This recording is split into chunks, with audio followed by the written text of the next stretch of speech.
சூப்பரா மணக்க மணக்க நம்ம குடல் குழம்பும் ரெடி ஆயிடுச்சு, குடல் வறுவலும் ரெடி ஆயிடுச்சு. இந்த மாதிரி ஆட்டு குடல் வறுவல் செஞ்சீங்கன்னா இதுல கவுச்ச ஸ்மெல்லும் வராது. எப்படி செஞ்சீங்கன்னு கேட்பாங்க.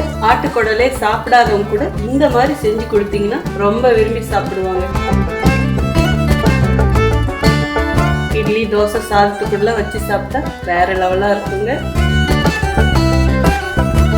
குடல் குழம்பு ரெடி ஆயிடுச்சு. டேஸ்ட் எப்படி இருக்குன்னு சொல்லிடுங்க.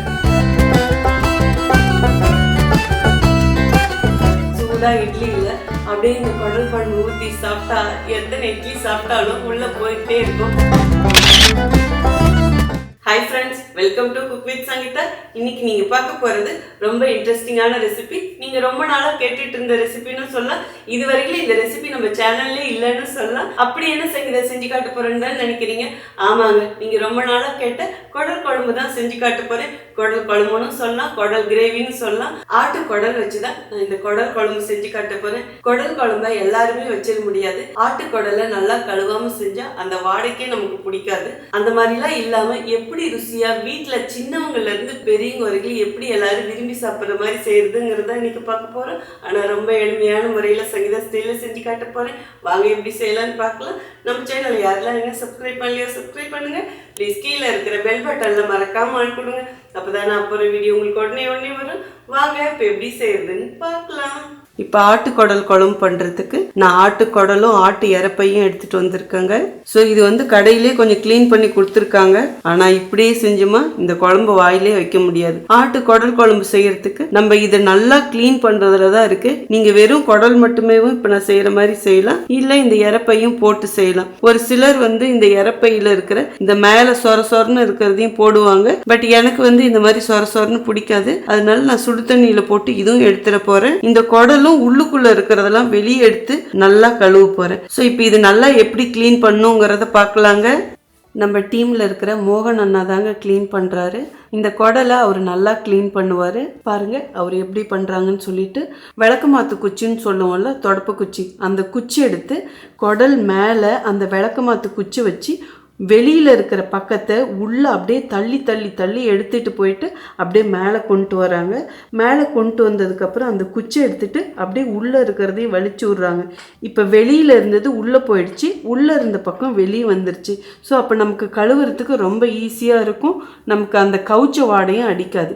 இதே மாதிரியே தான் எல்லாம் க்ளீன் பண்ணி எடுத்துக்கணும்.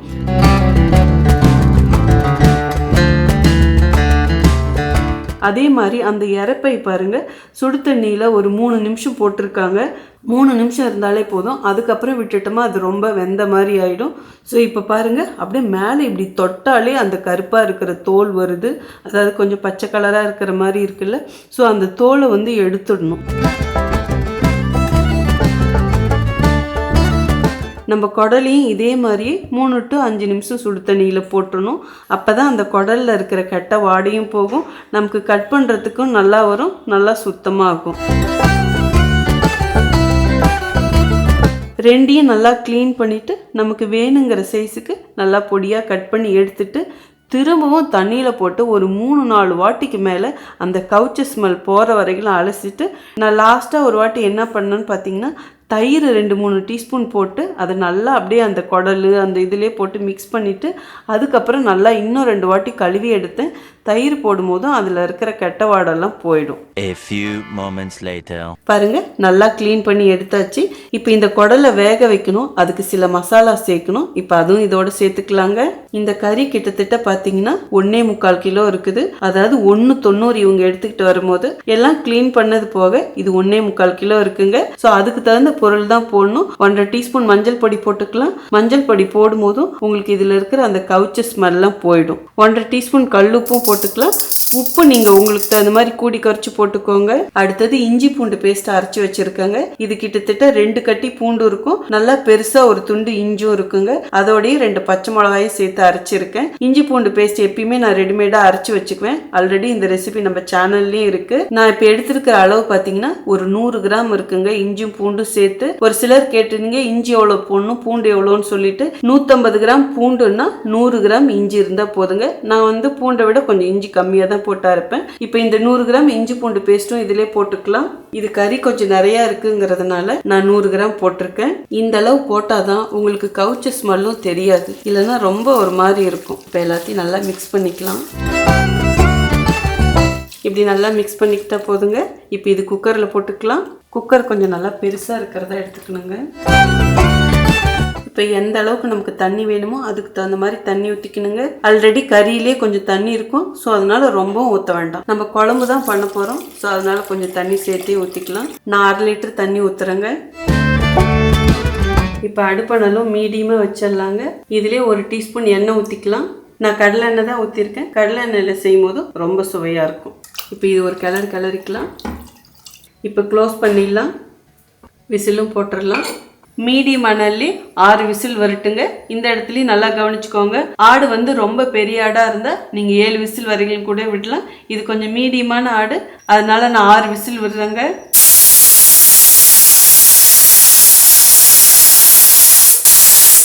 அவ்வளோதாங்க, 6 விசில் வந்துருச்சு. இப்போ ஸ்டவ் ஆஃப் பண்ணிடலாம். குக்கர் ஆவி போட்டும் இதை அப்படியே ஒரு பக்கம் வச்சிடலாங்க. இப்போ நம்ம குடல் குழம்புக்கு ஒரு மசாலா வதக்கணுங்க. அதுக்கு ஸ்டவ் ஆன் பண்ணி ஒரு பாத்திரம் வச்சுட்டேன்.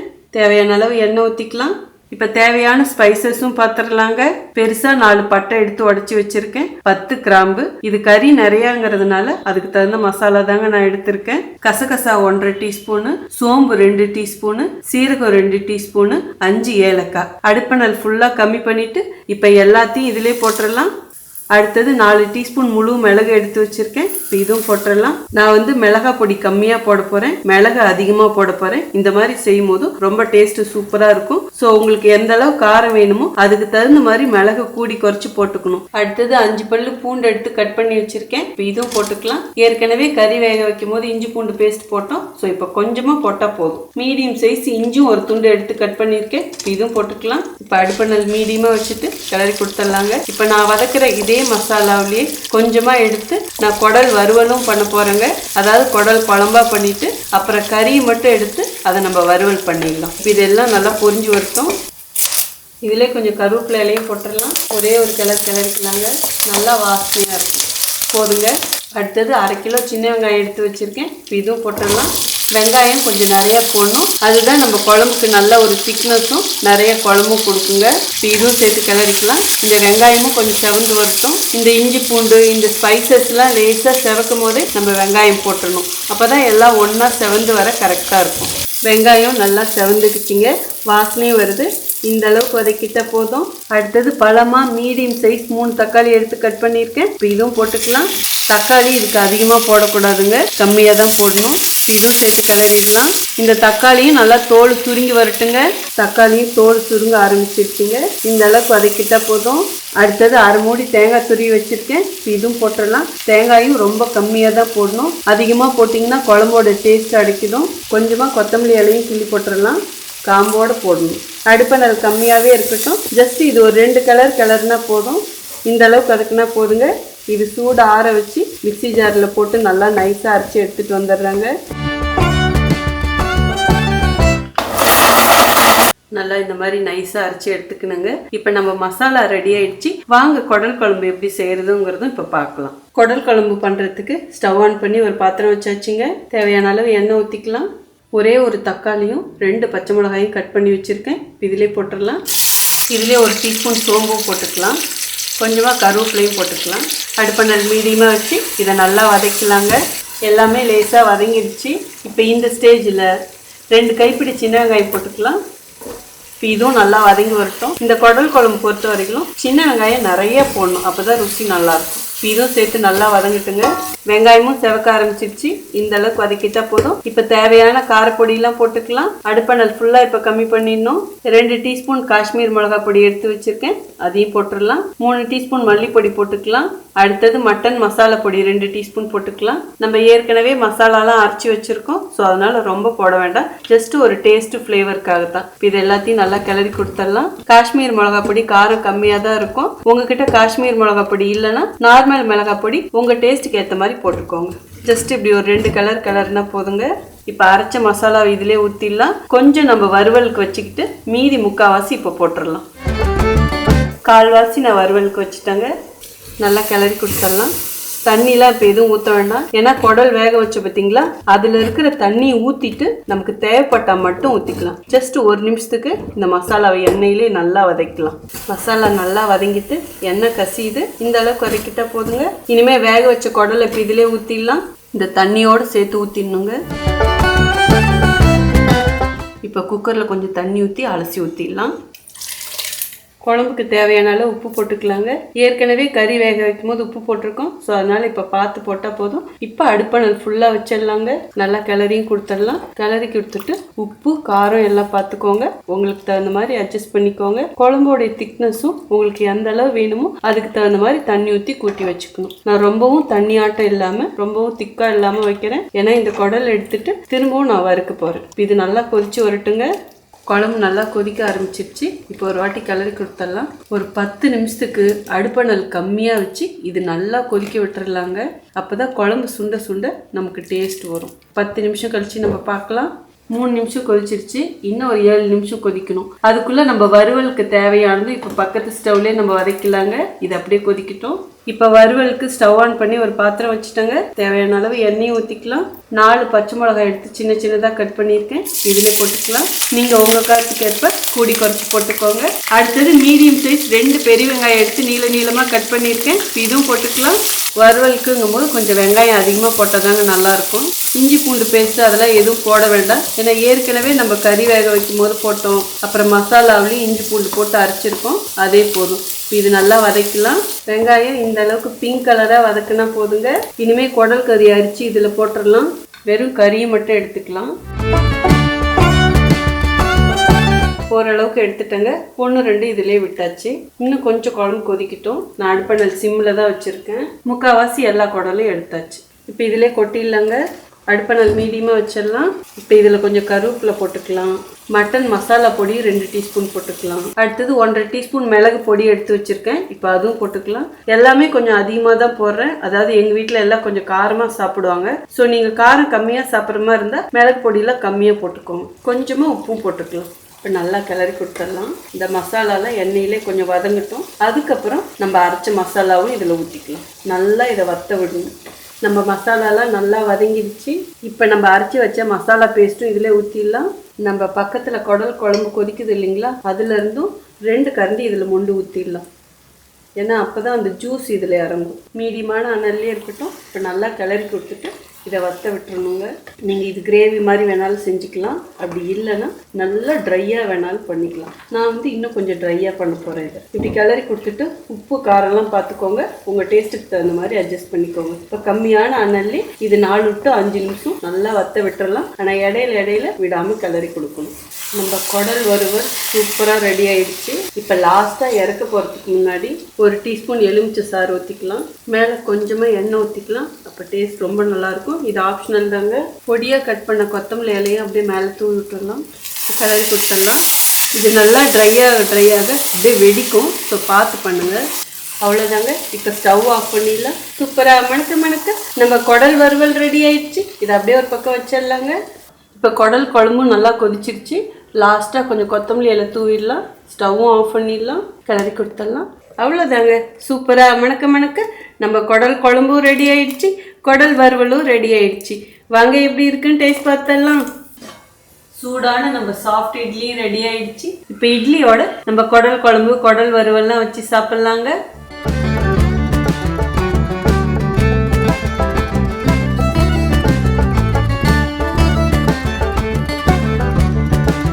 எல்லாம் ரெடி ஆயிடுச்சு.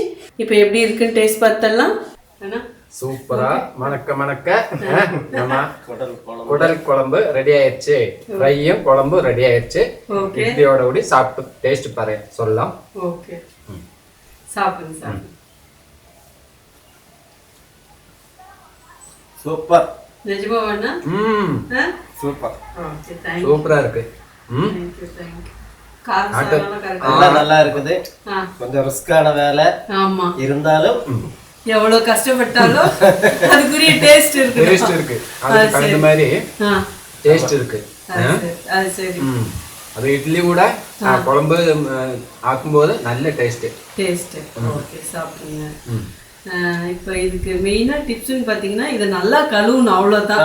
அப்புறம் எப்படி நம்ம சிக்கன் மட்டன் குழம்பு வைக்கிற மாதிரி தான். அது இருந்தாலும் நம்ம மட்டன் வந்து கறி சமைக்கிறதுக்கு இது கொஞ்சம் டிஃபரன்ஸ், கொஞ்சம் ரிஸ்க் இருக்கு. அது சரி. அதனால அதுக்குள்ளான ஒரு டேஸ்ட் இருக்கு. அது சரி. சரி சரி. எல்லாரும் ஒரு வாட்டி பண்ணி பாருங்க, அப்புறம் கமெண்ட் பாக்ஸ்ல சொல்லிருங்க என்னன்னு சொல்லணும், எப்படி டேஸ்ட் எப்படி இருக்குன்னு சொல்லிருங்க. ஓகே, சோ நீங்களே இதே மாதிரி செஞ்சு பார்த்துட்டு டேஸ்ட் எப்படி இருக்குன்னு சொல்லுங்க. நான் சொல்றதெல்லாம் ஒரே சொல்லிட்டாரு, பரவாயில்ல. அப்ப நீங்க என்ன சொல்ல போறீங்க? இன்னொரு 2 இட்லி எக்ஸ்ட்ரா சாப்பிடுவோம். சரி சரி. இது ஆக்சுவலா வந்து எங்க ஊர் ஸ்பெஷல் குடல் குழம்பு இட்லி. சண்டேனா மார்னிங் இதுதான் இருக்கும். அதுக்கப்புறம் வந்து ஆமா, அப்புறம் தீபாவளி நாள்னு கூட இதுதான் குடல் குழம்புனா அங்க எல்லாம் உயிரை விட்டுருவாங்க. ரொம்ப எல்லாருக்குமே பிடிக்கும். இல்ல கொஞ்சம் ரிஸ்கானதை எல்லாருமே பெரும்பாலும் ரிஸ்க் எடுத்துக்கு விரும்பாதவங்களுக்கு முடியாது. ஆனா நீங்க இன்னைக்கு சூப்பரா கழுவுனீங்க. அது எல்லாருக்கும் புரிஞ்சிருக்கும்னு நினைக்கிறேன், மோகன் அண்ணா கழுவுனது. சோ அதே மாதிரியே வந்து அந்த குடலை நல்லா வாஷ் பண்ணுங்க, அப்பதான் அந்த ஸ்மெல் தெரியக்கூடாது. அதனாலதான் நிறைய பேர் வந்து அதை விரும்பி சாப்பிட மாட்டாங்க, இல்லைன்னா. கண்டிப்பா கண்டிப்பா. அதே மாதிரி மசாலா இதுக்கு வந்து கொஞ்சம் ஸ்ட்ராங்கா இருக்கணும், அப்பதான் அந்த கொஞ்சம் இதை எடுக்கும். கரெக்ட். சரி, ரைட். ஸோ கண்டிப்பா உங்க எல்லாருக்குமே ரொம்ப பிடிச்சிருக்கும்னு நினைக்கிறேன். ஸோ நீங்களும் இதே மாதிரி சாப்பிட்டு நீங்களும் இதே மாதிரியே செஞ்சு சாப்பிட்டு என்ஜாய் பண்ணுங்க. நாங்களும் என்ஜாய் பண்றோம். அப்புறம் எப்படி இருக்குன்னு சொல்லிட்டு மறக்காம கமெண்ட் பாக்ஸ்ல சொல்லுங்க. இந்த ரெசிபி உங்களுக்கு பிடிச்சாலும் ப்ளீஸ் மறக்காம ஃபர்ஸ்ட் ஒரு லைக் கொடுத்துருங்க. ரொம்ப ரொம்ப பிடிச்சதுன்னா என்ன பண்ணணும், உங்க ஃப்ரெண்ட்ஸ் அண்ட் ஃபேமிலிக்கு ஷேர் பண்ணுங்க. ஈவன் இன்ஸ்டாகிராம், ஃபேஸ்புக்லயும் குக் வித் சங்கீதா பேஜஸ் இருக்கு, அதுவும் அப்படியே லைக் பண்ணி ஃபாலோ பண்ணிக்கோங்க. இதே மாதிரி அடுத்த ஒரு சூப்பர் ஸ்பெஷல் வீடியோல உங்களை சந்திக்கிறேன். Until then, see you, bye bye. Love you all. Okay. இது நிஜமாவே நல்லா இருக்கு. இந்த சூப்பர் கவுச்சி ஸ்மெல் வேற இல்ல. ஃபர்ஸ்ட் டைம் பண்றது இல்ல ஸ்மெல் இல்ல, சுத்தமா இல்ல, சூப்பரா இருக்கு. இன்னைக்கு நியூ இயர், இன்னைக்கு நியூ இயர், அதனால எங்களோட ஸ்பெஷல் ஹாப்பி நியூ இயர். எல்லாருக்கும் ஹாப்பி நியூ இயர்.